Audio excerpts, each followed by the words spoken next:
നമുക്ക് മുഖ്യ സന്ദേശം നൽകുന്ന സുരേഷ് ബാബു സാർ,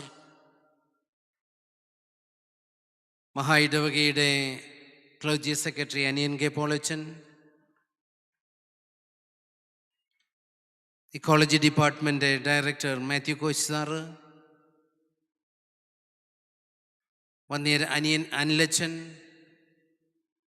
വന്യരായ അച്ഛന്മാരെ, 12 വൈദിക ജില്ലകളുടെ പ്രതിനിധികൾ, സമ്മാനാർഹരായി എത്തിയിരിക്കുന്ന വിദ്യാർത്ഥികൾ, അധ്യാപകർ, നിങ്ങൾക്കെല്ലാവർക്കും എൻ്റെ സ്നേഹവന്ദനം. മഹായിടവക ഏറെ പ്രാധാന്യം നൽകുന്നതാണ് പാരിസ്ഥിതിക വിഷയങ്ങൾക്ക്.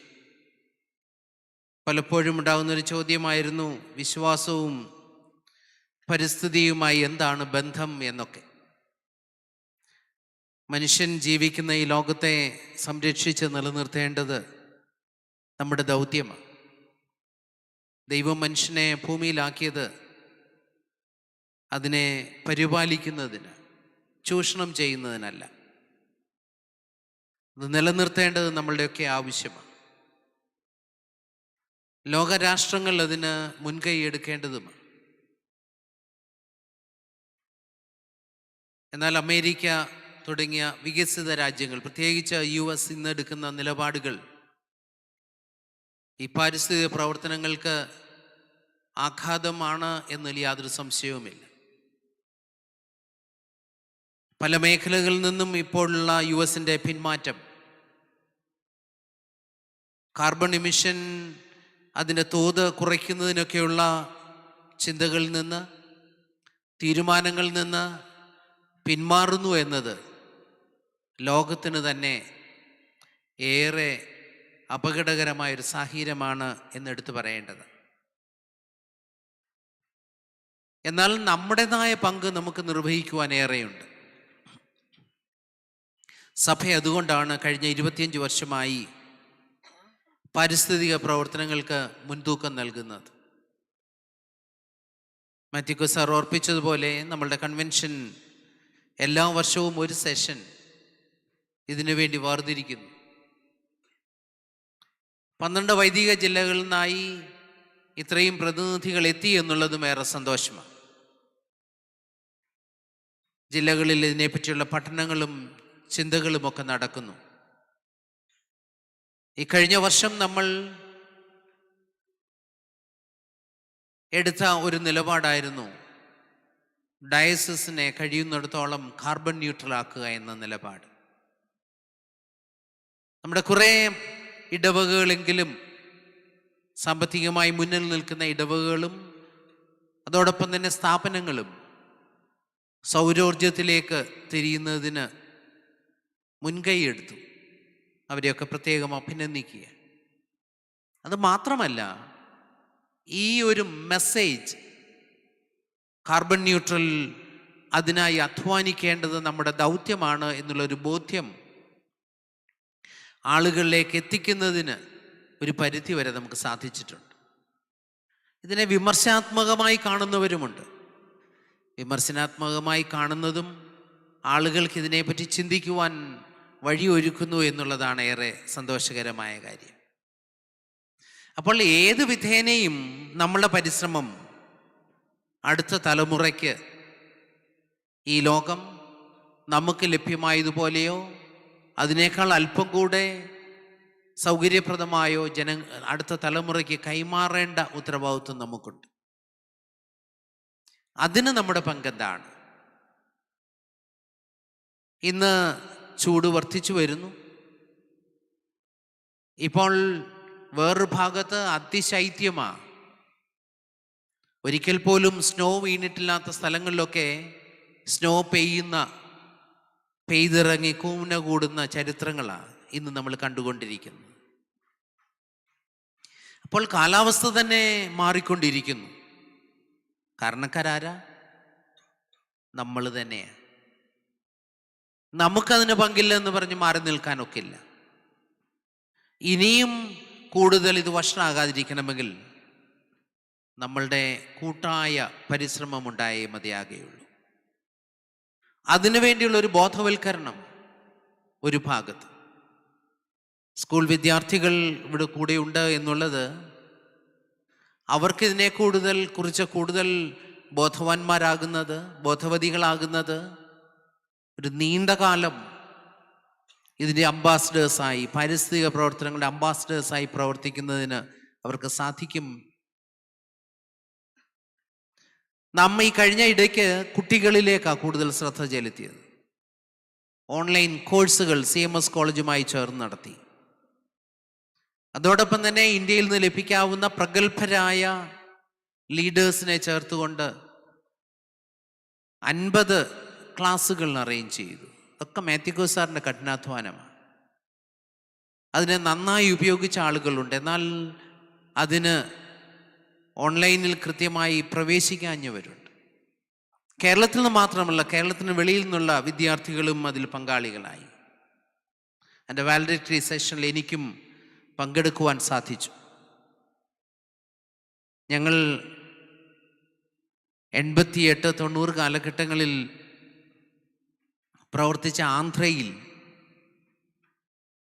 അതിൻ്റെ ഗ്രാമങ്ങളിൽ നിന്നുള്ള കുട്ടികൾ ആ സെഷനുകളിൽ പങ്കെടുത്തു, ക്ലാസ്സുകളിൽ പങ്കെടുത്ത് സർട്ടിഫിക്കറ്റുകൾ നേടി.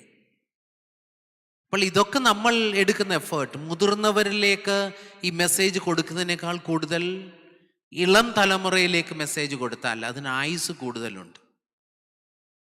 ആ ഒരു പരിശ്രമം കൂടെ നമ്മളിപ്പോൾ നടത്തിക്കൊണ്ടിരിക്കുക. അതുകൊണ്ട് ഏറെ അനുഗ്രഹമായി ഇത് മുൻപോട്ട് പോകട്ടെ എന്ന് ആശിക്കുന്നു. അഖില ലോക സഭാ കൗൺസിൽ WCC ആഹ്വാനം ചെയ്ത പ്രകാരം കാലാവസ്ഥ കർമ്മദർശനത്തിന് ക്ലൈമറ്റ് ആക്ഷൻ ഡെക്കേഡ് CSI സഭയും ഐക്യദാർഢ്യം പ്രഖ്യാപിക്കുകയാണ്. പ്രകൃതിക്ഷോഭങ്ങൾ, കാലാവസ്ഥാ വ്യതിയാനങ്ങൾ, ഇവയൊക്കെ നാം ജീവിക്കുന്ന ഭൂമിയെ വിഴുങ്ങുന്ന ഈ കാലഘട്ടത്തിൽ സഭ എന്ന നിലയിൽ ക്രിയാത്മകമായി ഇടപെടുക എന്നത് നമ്മുടെ അടിയന്തരമായ ക്രിസ്തീയ ദൗത്യമാണ്. ദൈവം മനോഹരമായി സൃഷ്ടിച്ച ഈ ഭൂമി, ഞാൻ ആദ്യം ഓർപ്പിച്ചതുപോലെ അതിൻ്റെ തനിമ ഒട്ടും ചോരാതെ നിലനിർത്തുവാനുള്ള ഉത്തരവാദിത്വവും അത് അടുത്ത തലമുറയ്ക്ക് കൈമാറുവാനുള്ള ബാധ്യതയും നമുക്കുള്ളതാണ്. പലയിടങ്ങളും കുടിവെള്ളത്തിന് ക്ഷാമമായി തുടങ്ങി. ഇന്ന് ബിഷപ്സ് ഹൗസിൽ വന്ന ഒരച്ഛൻ പറഞ്ഞു, ഞങ്ങൾ വെള്ളം വാങ്ങാൻ തുടങ്ങിയെന്ന്. കുടിവെള്ളം മുട്ടുമ്പോൾ, കൃഷിനാശവും വരൾച്ചയും ഉണ്ടാകുമ്പോൾ, പട്ടിണി പടരുമ്പോൾ, പ്രളയം സർവ്വതും കവർന്നെടുക്കുമ്പോൾ, നമുക്കറിയാം 18-ലുണ്ടായ വെള്ളപ്പൊക്കത്തിൻ്റെ തീവ്രത എത്ര വലുതായിരുന്നു എന്ന്. ഇങ്ങനെയൊക്കെയുള്ളപ്പോൾ സഭയ്ക്ക് നിസ്സംഗതയോടെ നിലനിൽപ്പാൻ കഴിയില്ല. ഇത്തരമൊരു സാഹചര്യത്തിലൊക്കെ എന്ത് സുവിശേഷമാണ് സഭയ്ക്ക് നൽകാനുള്ളത്, ലോകത്തിന് നൽകാനുള്ളത്? ഭൂമിയിലെ സകല ജീവജാലങ്ങൾക്കും സമൃദ്ധമായ ജീവൻ നൽകാനാണ് ക്രിസ്തു വന്നത്. മനുഷ്യന് മാത്രമല്ല, ലോകത്തിലുള്ള സർവ്വ ജീവജാലങ്ങൾക്കും. ഇന്ന് വന്യജീവികൾ നമ്മുടെ നാട്ടിലേക്ക്, കാട് വിട്ട് നാട്ടിലേക്ക് ഇറങ്ങുന്നു എന്നുള്ള വലിയ പ്രതിസന്ധിയുണ്ട്. തിരിച്ച് ഞാനൊരു ചോദ്യം ചോദിക്കട്ടെ, നമ്മൾ അവരുടെ ആവാസ വ്യവസ്ഥയിൽ എത്രമാത്രമാണ് കടന്നു കയറിയത്? അവർ സ്വൈരവിഹാരം നടത്തിയിരുന്ന മേഖലകൾ പണക്കൊതിയുടെ പേരിൽ നാം പിടിച്ചടക്കി. അവരെങ്ങനെ പ്രതികരിക്കുന്നത് പിന്നെ? അപ്പോൾ എന്തു ചെയ്തു? ഈ ജീവജാലങ്ങൾ നമ്മുടെ ഇടയിലേക്ക് ഇറങ്ങിയ ഒരവസ്ഥ. അപ്പോൾ ഓരോരുത്തർക്കും ഒരു ആവാസ വ്യവസ്ഥിതി ദൈവം സൃഷ്ടിച്ചു നൽകിയെങ്കിൽ ആവാസ വ്യവസ്ഥിതിയെ സംരക്ഷിക്കുവാനും അതിൻ്റെ നിലനിർത്തേണ്ട മേഖല നിലനിർത്തപ്പെടുവാനും നമുക്ക് സാധിക്കേണ്ടത്. അതുകൊണ്ട് ഓരോ മേഖലയിലും നമ്മുടെ പങ്ക് വലുതാണ്. കാലാവസ്ഥ വ്യതിയാനത്തെ പ്രതിരോധിക്കാൻ ഓരോ ഇടവകയും പ്രാദേശികമായ കർമ്മ പദ്ധതികൾ തയ്യാറാക്കണം. അതുകൊണ്ടാണ് നമ്മൾ 12 വൈദിക ജില്ലകളിലും ഇപ്രകാരമുള്ള ക്രമീകരണങ്ങൾ ചെയ്തിരിക്കുന്നത്. ഓരോ മേഖലകളിലും 12 വൈദിക ജില്ലകളിലും ക്ലൈമറ്റ് ആക്ഷൻ ഗ്രൂപ്പുകൾ നമ്മൾ തയ്യാറാക്കി. ഒരു ഭാഗത്ത് പഠനമാണ്. നമുക്ക് ഇതിനെപ്പറ്റിയുള്ളൊരു ശരിയായ അവഗാഹമുണ്ടാകുമ്പോൾ മാത്രമേ പ്രായോഗിക തലത്തിലേക്ക് നമുക്ക് ഇറങ്ങുന്നതിന് സാധിക്കുകയുള്ളൂ. ഇത് രണ്ടും ഉണ്ടാകണം. പരിസ്ഥിതി സംരക്ഷണം എന്നത് ആഡംബരമല്ല, മറിച്ച് നമ്മുടെ സഭാ ജീവിതത്തിൻ്റെ, വ്യക്തി ജീവിതത്തിൻ്റെ, സമൂഹ ജീവിതത്തിൻ്റെ അവിഭാജ്യ ഘടകമാണ്. അതുകൊണ്ട് ഇന്ന് 12 വൈദിക ജില്ലയിൽ നിന്നും ചെയർമാന്മാരും അച്ഛന്മാരും പ്രതിനിധികളും ഒക്കെ വന്നിട്ടുണ്ട്. എനിക്ക് നിങ്ങളോട് പറയാനുള്ളത്, ബഡ്ജറ്റ് തയ്യാറാക്കുന്ന സമയമാണ്. ഈ അടുത്ത വർഷത്തെ ബഡ്ജറ്റ് തയ്യാറാക്കുമ്പോൾ ഈ പാരിസ്ഥിതിക പ്രവർത്തനങ്ങൾക്കും ഒരു തുക നിങ്ങൾ ബഡ്ജറ്റ് ചെയ്യണം. 10 വർഷം നീണ്ടു നിൽക്കുന്ന WCC പ്രഖ്യാപിച്ചിരിക്കുന്ന ഈ ക്ലൈമറ്റ് ആക്ഷൻ ഡെക്കേഡിലേക്ക്, ഈ 10 വർഷത്തെ കാലാവസ്ഥ കർമ്മദർശനത്തിന് നമ്മൾ ഇന്ന് തുടക്കം കുറിക്കുകയാണ്. ഈ മഹാപ്രസ്ഥാനത്തിൻ്റെ ഭാഗമായി പ്രത്യാശയോടെ നമുക്ക് കൈകോർക്കാം. ഈ ക്ലൈമറ്റ് ആക്ഷൻ ഡെക്കേഡിൻ്റെ പ്രവർത്തനങ്ങൾ ഈ മഹായിടവകയിൽ ആരംഭിച്ചിരിക്കുന്നു, ഉദ്ഘാടനം ചെയ്തിരിക്കുന്നു പ്രസ്താവിച്ചുകൊണ്ട് എൻ്റെ വാക്കുകളെ ചുരുക്കുന്നു. കർമ്മനിരതരായി നമുക്കൊന്നിച്ചു മുന്നിറങ്ങാം. ദൈവം അതിന് നമ്മെ ഓരോരുത്തരെയും ബലപ്പെടുത്തുമാറാകട്ടെ. 2025 പരിസ്ഥിതി അവാർഡുകൾ പ്രഖ്യാപിക്കുകയാണ്. ഇപ്പോൾ ബഹുമാനമുള്ള മഹാട ബിഷപ്പ് റൈറ്റർ ഡോക്ടർ മരിയിൽ സാബു കോശി ചെറിയാൻ ആ അവാർഡുകൾ നൽകുന്നതാണ്. അവാർഡുകൾ ലഭ്യമായിട്ട് പേര് വിളിക്കുമ്പോൾ മുന്നോട്ട് വന്ന് അവാർഡുകൾ സ്വീകരിക്കണമെന്ന് ഓർമ്മിപ്പിക്കുന്നു. ഏറ്റവും നല്ല കർഷകനുള്ള award mister Oommen Kurian Poovathur.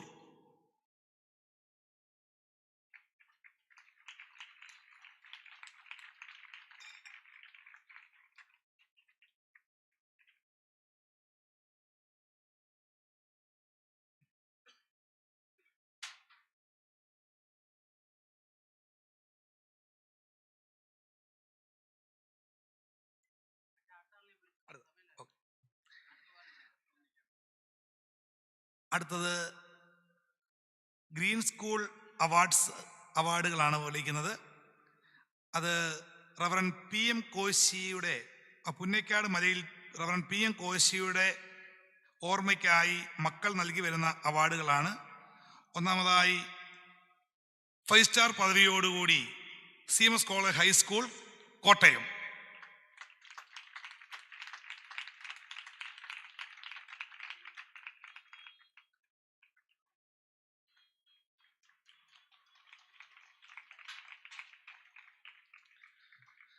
CMS college high school Kottayam 5 star പദവിയോടുകൂടി അവാർഡ് നേടിയിരിക്കുകയാണ്. അവർ മുന്നോട്ട് വരണമെന്ന് ഓർമ്മിക്കുന്നു.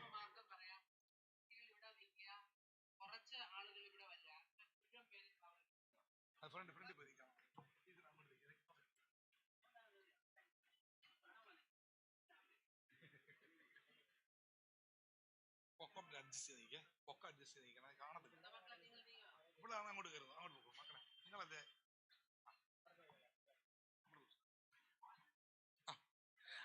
അടുത്തത് CMS ഹയർ സെക്കൻഡറി സ്കൂൾ മല്ലപ്പള്ളിയാണ്. 5 സ്റ്റാർ പദവിയോടുകൂടി അവാർഡ് നേടിയിരിക്കുന്നു. അവരും റെഡി ആയിട്ട് നിൽക്കണമേ എന്ന് ഓർമ്മിപ്പിക്കുന്നു. CMS higher secondary school Mallappally.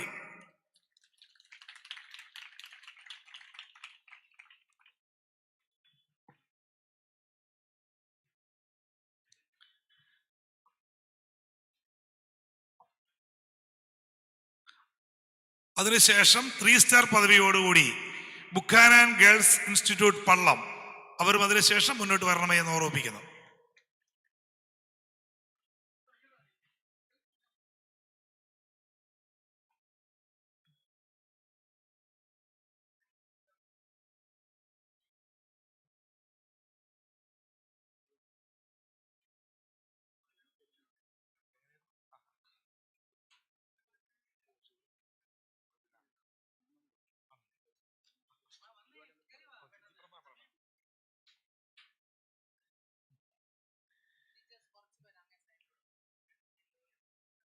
CMS higher secondary school മല്ലപ്പള്ളിയും CMS കോളേജ് ഹൈസ്കൂൾ കോട്ടയവും ഒന്നാമതായി എത്തിച്ചേർന്ന സ്കൂളുകളാണ്. രണ്ടുപേർക്കും 5 സ്റ്റാർ പദവിയിലാണ് അവാർഡ് ലഭ്യമായിരിക്കുന്നത്.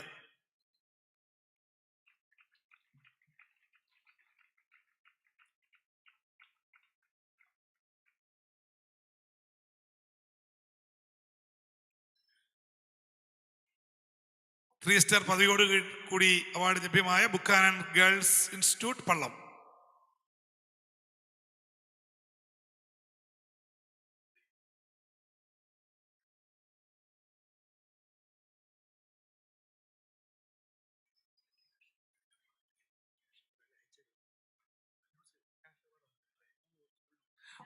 ഈ 3 സ്കൂളിനും ക്യാഷ് അവാർഡ്സ് ഉണ്ട്. അത് പുറകെ നൽകുന്നതാണ് എന്ന് നിങ്ങളെ ഓർമ്മിപ്പിക്കട്ടെ. അടുത്തത് എക്കോ പോയം അവാർഡ്സ് ആണ്. ഒന്ന് എൽസമ്മ ജോർജ് മാവേലിക്കര 5 സ്റ്റാർ, അവർ അടുത്തടുത്ത് നിൽക്കണം. 2 സോണ തമ്പി മാങ്ങാനം 5 star, Ashley V Thomas Kottayam 5 star, Ludiya Jain Thalavady Kalangara 3 star. ഇവർ മുന്നോട്ട് വരണമെന്ന് ഓർമ്മിപ്പിക്കുന്നു. ഒരിക്കൽ കൂടി വായിക്കട്ടെ. എൽസമ്മ ജോർജ് മാവേലിക്കര 5 സ്റ്റാർ, സോണ തമ്പി മാങ്ങാനം 5 star, Ashley V Thomas Kottayam 5 star, Ludiya Jayan Thalavady Kalangara 3 star.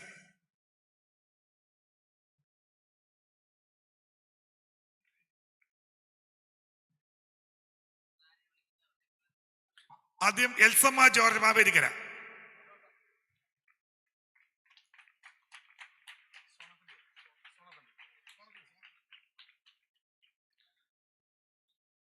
Sona Thampi മാങ്ങാനം 5 star,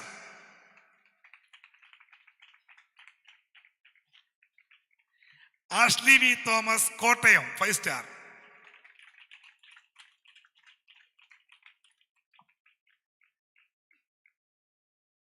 Ludiya Jayan Thalavady Kalangara 3 star.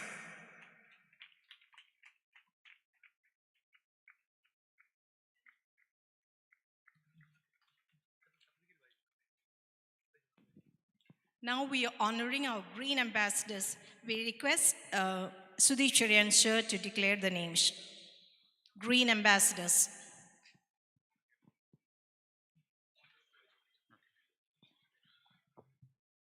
CSI Madhya Kerala ecology ഡിപ്പാർട്ട്മെൻറ്റും CMS കോളേജുമായിട്ട് സംയുക്ത നടത്തിയ ഒരു certificate programme in leadership in sustainable world, അതിനെപ്പറ്റി തിരുമേനി നിങ്ങളോട് സംസാരിച്ചല്ലോ. ഇത് ഏകദേശം 60-ൽ കൂടുതൽ ആൾക്കാർ പാർട്ടിസിപ്പേറ്റ് ചെയ്തു. ഇന്ന് സർട്ടിഫിക്കറ്റ് വാങ്ങാമെന്ന് എഗ്രി ചെയ്തവരാണ് സർട്ടിഫിക്കറ്റ് ഇവിടെ ദാനം ചെയ്യുന്നത്. ഞാൻ ഓരോരുത്തരെ പേര് വിളിക്കും, നിങ്ങൾ കടന്നു വന്ന് തിരുമേനിയിൽ നിന്ന് സർട്ടിഫിക്കറ്റ് വാങ്ങണമെന്ന് അറിയിക്കുന്നു. ഞാനൊന്ന് പേര് വിളിക്കുകയാണ്, നിങ്ങൾ വരിക. Milan, Avin, Mark, Esther, Ann Maria, Milka, Aaron, Jibin, Suhasini, Jwala, Advaith, Bijoy, Christo. Milan മുന്നോട്ട് വരണേ. Avin John,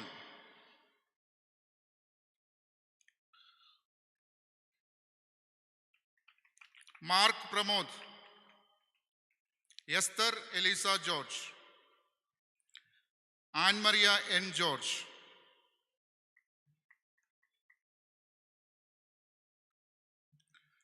Milkha Anna Moses,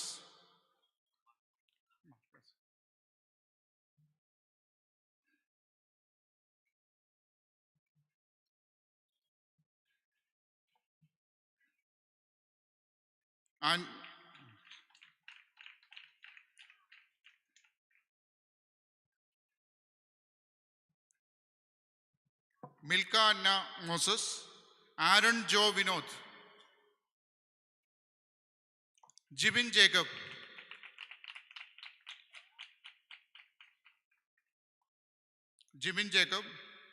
Advaith Das MS,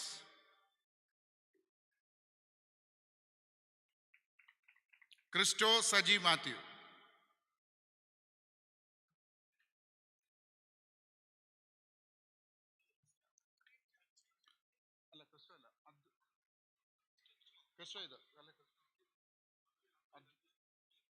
Advaith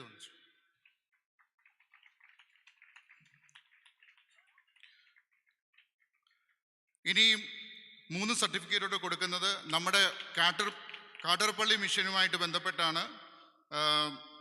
captain Bijoy Ninan, Jwala Priyadarshini, Suhasini. അത് സ്വീകരിക്കാൻ തക്കോണം നമ്മുടെ മിഷൻ ഇൻചാർജായ റവറൻഡ് ജൂൺ ചെറിയാൻ കുറുന്തോട്ടിക്കൽ അച്ഛനെ ക്ഷണിക്കുന്നു. കാട്ടർപള്ളി മിഷൻ ഇൻചാർജ്.